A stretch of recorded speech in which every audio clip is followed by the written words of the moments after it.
Hello dear students, कैसे हैं आप लोग। उम्मीद करते हैं अच्छे होंगे। प्रदीप फार्मा यूट्यूब चैनल में आप सभी का स्वागत है। आज के इस वीडियो लेक्चर में हम डिस्कस करेंगे development of clinical pharmacy in India and other countries. तो चलिए स्टार्ट करते हैं। फर्स्ट ऑफ ऑल हम डिस्कस करेंगे development of clinical pharmacy in India. The journey of introduction of clinical pharmacy in pharmacy education began when Dr. B.D. Miglani, father of Indian hospital pharmacy, helped in starting the first postgraduate course in hospital and clinical pharmacy in Delhi College of Pharmacy, now known as DPSRU, in 1984। तो clinical pharmacy की जो journey है, means clinical pharmacy जब जो start हुआ था, वह doctor B.D. Miglani, जिनको father of Indian hospital pharmacy भी कहा जाता है, इनकी हेल्प से post graduate course in hospital and clinical pharmacy Delhi college of pharmacy इन 1984 में स्टार्ट हुआ। अब डॉक्टर B.D. मिगलानी के बारे में मैं थोड़ा सा बताता हूँ आपको। Doctor B.D. मिगलानी को डॉक्टर भगवान दास मिगलानी भी कहा जाता है। इनको father of hospital pharmacy in India कहा जाता है।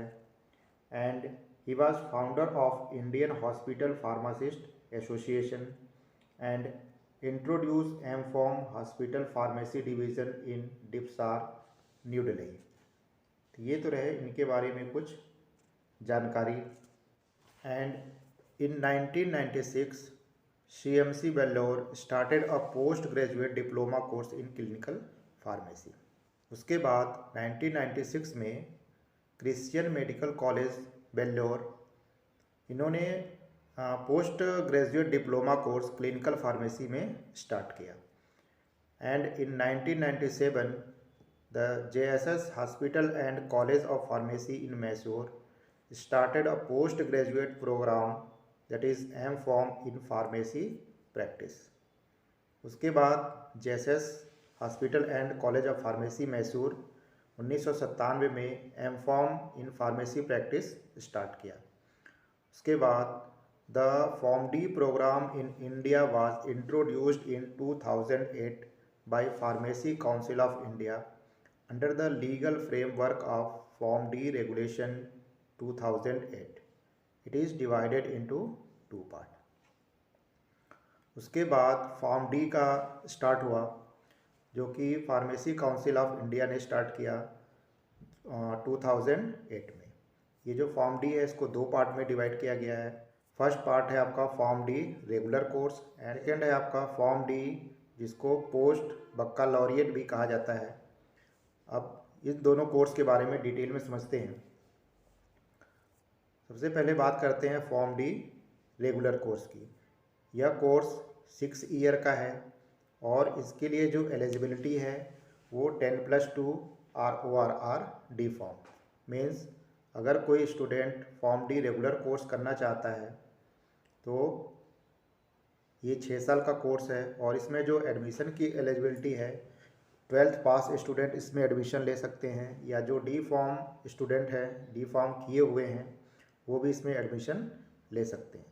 इसको 2 फेज में डिवाइड किया गया है, फेज़ 1 और फेज़ 2। फेज़ 1 में क्या है आपका, it consist of 1, 2, 3, 4 and 5th academic year. Means इसमें 5 साल की आपको पढ़ाई करनी पड़ेगी।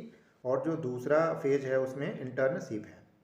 मीन्स अगर कोई PharmD रेगुलर कोर्स करना चाह रहा है तो वो 6 ईयर ड्यूरेशन हो गया, जिसमें से वो 5 ईयर स्टडी करेंगे और 1 ईयर इंटर्नशिप मीन्स ट्रेनिंग का है। जो दूसरा कोर्स है PharmD पोस्ट बक्कालॉरिएट, इसका जो ड्यूरेशन है 3 ईयर्स का, एंड इसकी एलिजिबिलिटी है B फॉर्म। मीन्स अगर PharmD पोस्ट बक्कालॉरिएट कोर्स करना चाहता है कोई स्टूडेंट्स, तो वो उसमें 3 साल लगेंगे, और इसके एडमिशन के लिए जो एलिजिबिलिटी है वो आपका B form. Means B form किया हुआ स्टूडेंट ये कोर्स कर सकते हैं। इसको भी 2 फेज में डिवाइड किया गया, फेज़ 1 और फेज़ 2। फेज़ 1 में एकेडमिक ईयर है, मीन्स फर्स्ट और सेकेंड ईयर 2 साल इनको पढ़ाई करनी पड़ेगी, और 1 साल का इंटर्नशिप है। होप आपको यह जो कोर्स मैंने आपको बताया, pharm D regular and pharm D post baccalaureate, ये आपको अच्छे से समझ में आ गया होगा। And in 2015, PCI introduced pharmacy practice regulation in India. These regulations clearly defined the roles, responsibilities, code of ethics, standard procedure, as well as the qualification required to hold various designation of pharmacist. उसके बाद क्या हुआ, 2015 में PCI ने एक regulation निकाला जिसमें उन्होंने क्लियरली मेंशन किया कि जो क्लिनिकल फार्मेसी के स्टूडेंट्स हैं या फार्मेसी प्रैक्टिस के जो स्टूडेंट्स हैं उनका क्या रोल होगा, क्या रिस्पॉन्सिबिलिटी होगी और क्या स्टैंडर्ड प्रोसीजर है क्वालिफिकेशन की। Qualification of clinical pharmacist in Indian private hospital is M.Pharm in clinical pharmacy practice and pharm D. India में जो बड़े बड़े प्राइवेट हॉस्पिटल्स हैं उसमें जो क्वालिफिकेशन है क्लिनिकल फार्मासिस्ट की, वो क्या आपका M.Pharm इन clinical pharmacy practice means M.Pharm अगर किसी ने किया हुआ है किसमें, फार्मेसी प्रैक्टिस में, तो वो क्लिनिकल फार्मासिस्ट की तरह वर्क कर सकते हैं। या अगर वो फॉर्म डी किया हुआ स्टूडेंट्स हैं तो वो भी क्लिनिकल फार्मासिस्ट की तरह हॉस्पिटल में वर्क कर सकते हैं।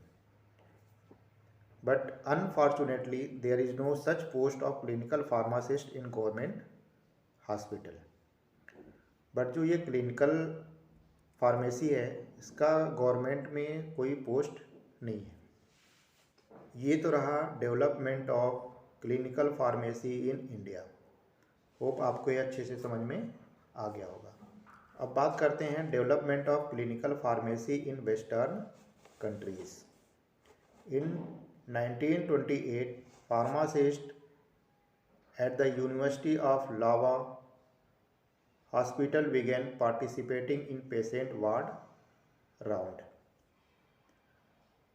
In 1945, L. Wade Rising started a cadet training in clinical pharmacy at University of Washington College of Pharmacy.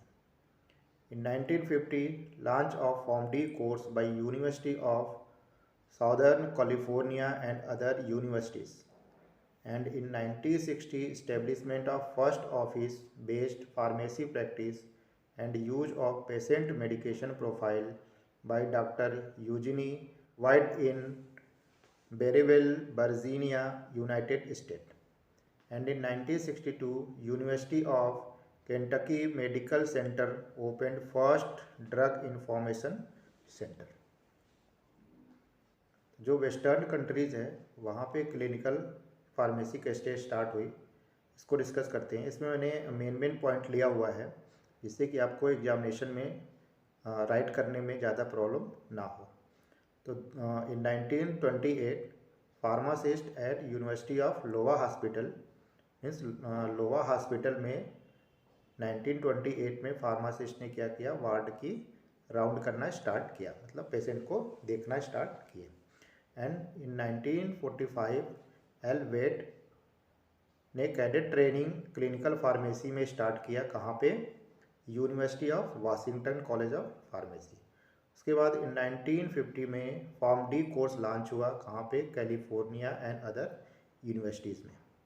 And in 1960 में फार्मेसी प्रैक्टिस के जो स्टूडेंट्स थे उन्होंने पेशेंट मेडिकेशन प्रोफाइल देखने लगे। And in 1962, University of Kentucky Medical Center opened first drug information center. And in 1969, revision of American Pharmaceutical Association Code of Ethics, which was forbidding the pharmacist to prescribe or discuss the therapeutic effect or composition of prescription. And in 1972, prescriptive authority to pharmacists in United States who completed pharmacist practitioner training program.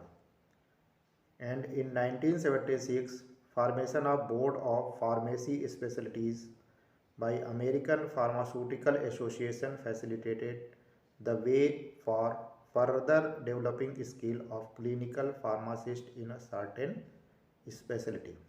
तो कहने का मतलब जो western countries में development है clinical pharmacy का, तो सबसे पहले जो फार्मासिस्ट थे वहाँ पे उन्होंने क्या किया, वार्ड में राउंड लगाना स्टार्ट किया, मीन्स पेशेंट को देखना स्टार्ट किया।